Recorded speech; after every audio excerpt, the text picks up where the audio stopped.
तो हम लोग ये ऑलरेडी देख चुके हैं कि कब अभी एक सॉल्यूशन में अगर हम एक नॉन वोलेटाइल सोल्यूट डालें तो उसके कारण जो हमारे सॉल्यूशन का टोटल वेपर प्रेशर होता है उसमें एक डिक्रीज आ जाता है, और इसी डिक्रीज से एसोसिएटेड काफ़ी सारी प्रॉपर्टीज़ होती हैं सॉल्यूशन की जो चेंज हो जाती हैं। और ये जो सारी प्रॉपर्टीज़ हैं वो डिपेंड करती हैं only on the number of particles of solute जो हमने डाला है, और वो डिपेंड नहीं करती है, इंडिपेंडेंट होती है ऑफ नेचर ऑफ सोल्यूट। तो ये जो सारी प्रॉपर्टीज़ हैं इसीलिए इन्हें हम कॉलिगेटिव प्रॉपर्टीज़ बुलाते हैं। ये 4 डिफरेंट प्रॉपर्टीज़ होती हैं। ये कौन सी है? The first one is relative lowering of vapour pressure, the second one is elevation in boiling point, the third property is depression in freezing point, and the fourth property is osmotic pressure. तो अब हम एक एक करके इन सभी colligative properties के साथ deal करेंगे। जो फर्स्ट कॉलिगेटिव प्रॉपर्टी अब हम यहाँ पे देखने वाले हैं वो है relative lowering of vapour pressure.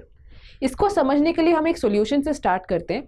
मान लीजिए हमारे पास एक सॉल्यूशन है जिसका कंपोनेंट 1 सॉल्वेंट है और उसका जो vapour pressure of pure component है उसको हम P1 नॉट से डिनोट करते हैं, और जो हमारा दूसरा कंपोनेंट है वहाँ पे उसको हम सोल्यूट मानते हैं हमारा, जिसको हमने कहा है कि नॉन वोलेटाइल इन नेचर है, और उसका जो vapour pressure of pure solute है उसको हम 0 कहेंगे क्योंकि वो नॉन वोलेटाइल है। तो इसके लिए हम देखते हैं कैसे हम डील कर सकते हैं। तो जो total vapour pressure of solution होगा वो सिर्फ हमारे सॉल्वेंट के कारण होगा, यानी वो सिर्फ P1 के बराबर होगा, जो कि हमने पहले भी देखा था होगा x1 इंटू P1 नॉट। यहाँ से हम देख सकते हैं कि अब चेंज कितना हुआ। अगर इनिशियली हमारे पास सिर्फ प्योर सॉल्वेंट था और अब क्योंकि हमने सोल्यूट डाला है तो कुछ डिक्रीज होगा, और ये डिक्रीज कितना है?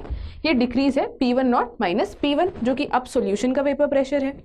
तो इसको हम कह सकते हैं यहाँ पे P1 की अगर मैं वैल्यू सब्स्टिट्यूट कर दूं तो P1 not minus P1 not x1।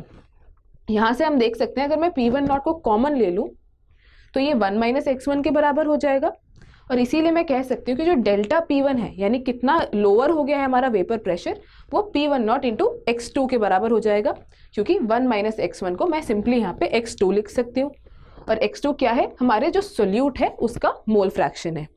तो अगर मैं डेल्टा P1 की बात करूं ये सिंपली लोअरिंग है। अगर मुझे रिलेटिव लोअरिंग कैलकुलेट करना हो तो मैं कैसे कर सकती हूँ? It would be nothing but delta P1, यानी कि जो चेंज है, और चेंज किसके रिस्पेक्ट में है? जो अगर हमारे पास प्योर सॉल्वेंट होता उस प्रेशर के रिस्पेक्ट में। तो इसको मैं कह सकती हूँ कि delta P1 upon P1 not को मैं रिलेटिव लोअरिंग कहूँगी, which comes out to be equal to the mole fraction of our solute.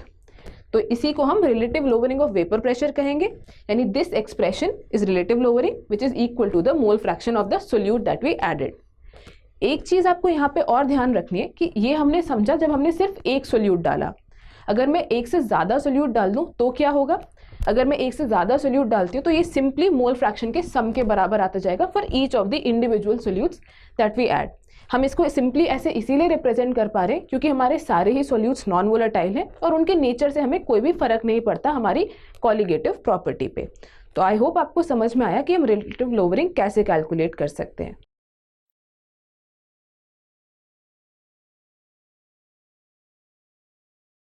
तो जो relative lowering of vapour pressure हमने अभी देखा कि कैसे निकाला जा सकता है, इसका जो बहुत ही कॉमन यूज़ है वो ये है कि हम इसके हेल्प से पता कर सकते हैं कि जो हमारा सोल्यूट है उसका मोलर मास क्या है। उसको पता करने से पहले हमें कुछ चीज़ें ध्यान देनी है यहाँ पे। वो ये है कि सिंस हमारा सॉल्वेंट कॉम्पोनेंट 1 है और सोल्यूट कॉम्पोनेंट 2, तो उसके लिए जो number of moles, weight, molar mass और मोल फ्रैक्शन है वो हम इस तरह से रिप्रेजेंट कर सकते हैं। ये जनरल टर्मिनोलॉजी है जो हम जनरली आगे भी यूज़ करेंगे। तो अगर हमारे पास ये इन्फॉर्मेशन है और अगर हम relative lowering of vapour pressure measure कर सकते हैं तो हम उसकी हेल्प से कैलकुलेट कर सकते हैं कि हमारा मोलर मास क्या होगा हमारे सोल्यूट का। तो इसको कैलकुलेट करने के लिए सबसे पहले हम relative lowering of vapour pressure का एक्सप्रेशन लिखते हैं। तो ये एक्सप्रेशन है delta P1 upon P1 not, जो वैल्यू हमें मालूम है, is equal to the mole fraction of our solute.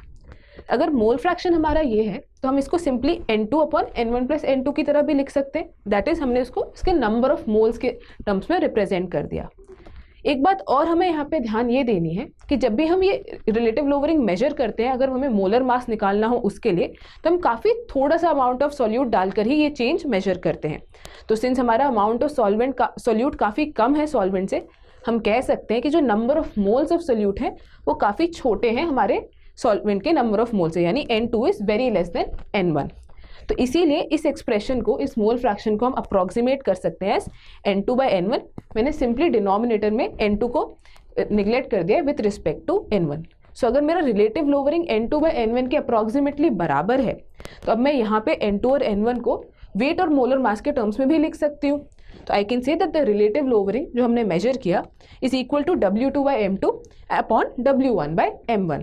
यहाँ पे अगर मेरे पास दोनों के वेट्स और मोलर मास ऑफ सॉल्वेंट हो तो मैं इजीली कैलकुलेट कर सकती हूँ कि मेरे सोल्यूट जो मैंने ऐड किया है उसका मोलर मास क्या है, और इससे मैं पता कर सकती हूँ कि मैंने कौन सा सोल्यूट ऐड किया था।